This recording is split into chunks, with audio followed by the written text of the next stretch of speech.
ইন্দাল হামদুলিল্লাহ ওয়াসসালাতু ওয়াসসালামু আলা মান লা নাবিয়্যা বা'দা আম্মা বা'দ। সম্মানিত প্রিয় দর্শকবৃন্দ, আজকে আপনাদের সাথে আলোচনা করব খুবই গুরুত্বপূর্ণ 7টি মাসালা নিয়ে। এর মধ্যে প্রথম যে বিষয়টি নিয়ে আলোচনা করব সেটা হলো বাচ্চাদের বমি কাপড়ে লাগলে সে কাপড় পরে নামাজ আদায় করলে নামাজ হবে কিনা। দ্বিতীয় নম্বরে যে বিষয়টি আলোচনা করব সেটা হলো পার্লারে কোকড়া চুল সোজা করা জায়েজ আছে কিনা, অর্থাৎ যে সমস্ত মেয়েদের চুল কোকড়া থাকে তারা পার্লারে গিয়ে ওই সমস্ত চুলগুলোকে সোজা করা এটা জায়েজ আছে কিনা। তৃতীয় নম্বরে যে বিষয়টি আলোচনা করব সেটা হলো ঘুষ দিয়ে চাকরি নিলে সারা জীবনের ইনকাম হারাম হয়ে যাবে কিনা, অর্থাৎ আপনি যেই চাকরিটি ঘুষ দিয়ে নিয়েছেন এই ঘুষ দিয়ে চাকরি নেওয়ার কারণে আপনার সারা জীবনের ইনকাম হারাম হবে কিনা বা শরীয়ত এর হুকুম কি দিয়েছে। 5 নম্বরে যে বিষয়টি নিয়ে আলোচনা করব সেটা হলো যে চোখে আইলেন লাগানো জায়েজ আছে কিনা। চোখের মধ্যে যে সমস্ত মেয়েরা আইলেন লাগান তো ওই সমস্ত মেয়েদের জন্য চোখে আইলেন লাগানো এটা জায়েজ আছে কিনা।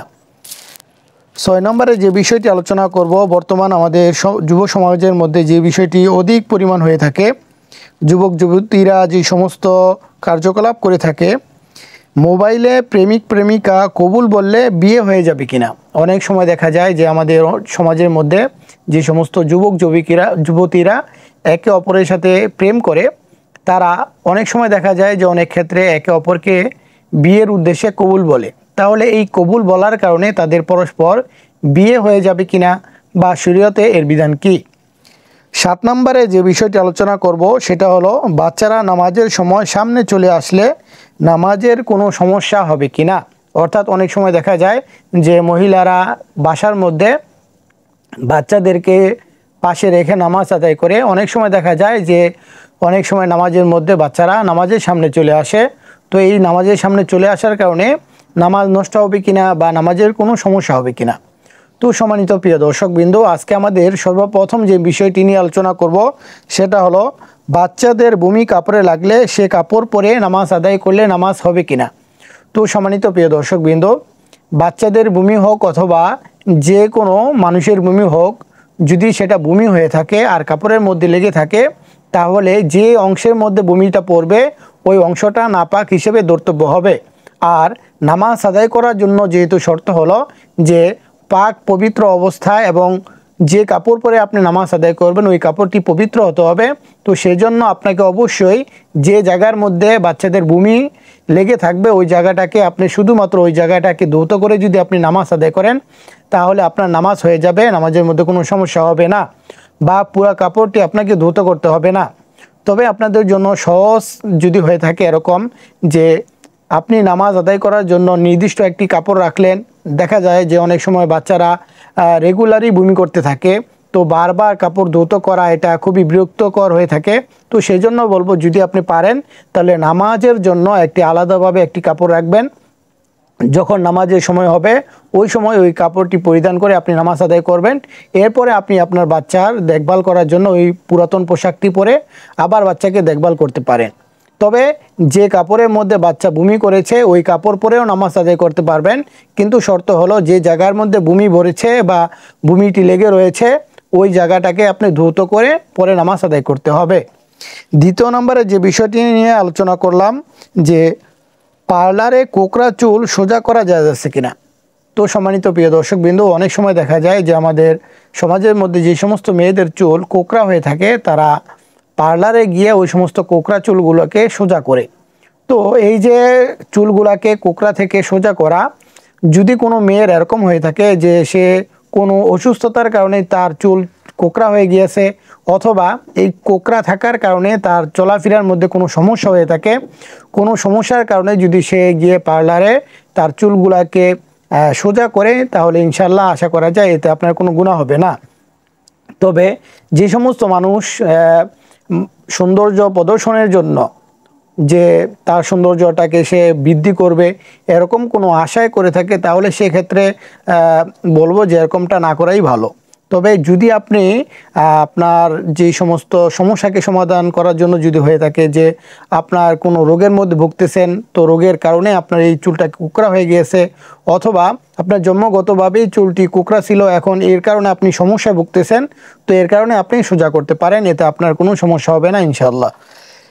তৃতীয় নম্বরে যে বিষয়টি নিয়ে আলোচনা করব, ঘুষ দিয়ে চাকরি নিলে সারা জীবনের ইনকাম হারাম হয়ে যাবে কিনা। তো সম্মানিত প্রিয় দর্শকবৃন্দ, আমাদের সমাজের মধ্যে অনেক সময় দেখা যায় যে সরকারি চাকরি অথবা বিভিন্ন কোম্পানিতে চাকরি নিতে গেলে অনেক সময় আমরা ঘুষ দিয়ে এরপরে চাকরি নেই।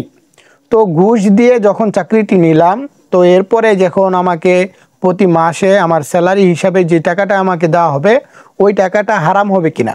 তো সম্মানিত প্রিয় দর্শকবৃন্দ, খুবই লক্ষণীয় একটি বিষয়। আপনি ঘুষ দিয়ে চাকরি নেওয়া এটা হলো হারাম। তো ঘুষ দিয়ে আপনি যে চাকরিটি নিয়েছেন এটা একটি গুনাহের কাজ করেছেন, কিন্তু ঘুষ দিয়ে চাকরি নেওয়ার পরে যেই বেতনটি আপনি চাকরি বাবদ পাইতেছেন সেটা হারাম হবে না। তবে এই যে ঘুষ দিয়ে আপনি চাকরি নিয়েছেন এই চাকরিটা আপনার জন্য হালাল হবে, কিন্তু ঘুষ দিয়ে চাকরি নেওয়াটা অর্থাৎ ঘুষ দেওয়াটা হলো আপনার জন্য একটি গুনাহের কাজ হয়েছে। তো সেই জন্য অবশ্যই আপনাকে তওবা করে আল্লাহ রাব্বুল আলামিনের কাছে চাইতে হবে যেন আল্লাহ রাব্বুল আলামিন আপনাকে মাফ করে দেয়, এবং ভবিষ্যতে যেন এরকম কোনো কিছু আপনার দ্বারা সংগঠিত না হয় সেক্ষেত্রেও লক্ষ্য রাখতে হবে। 4 নম্বরে যে বিষয়টি নিয়ে আলোচনা করব, মৃত ব্যক্তিকে যে স্থানে গোসল দেওয়া হয় সেখানে 41 দিন যাওয়া বন্ধ এবং সেখানে আগরবাতি ও মোমবাতি জ্বালানো জায়েজ আছে কিনা।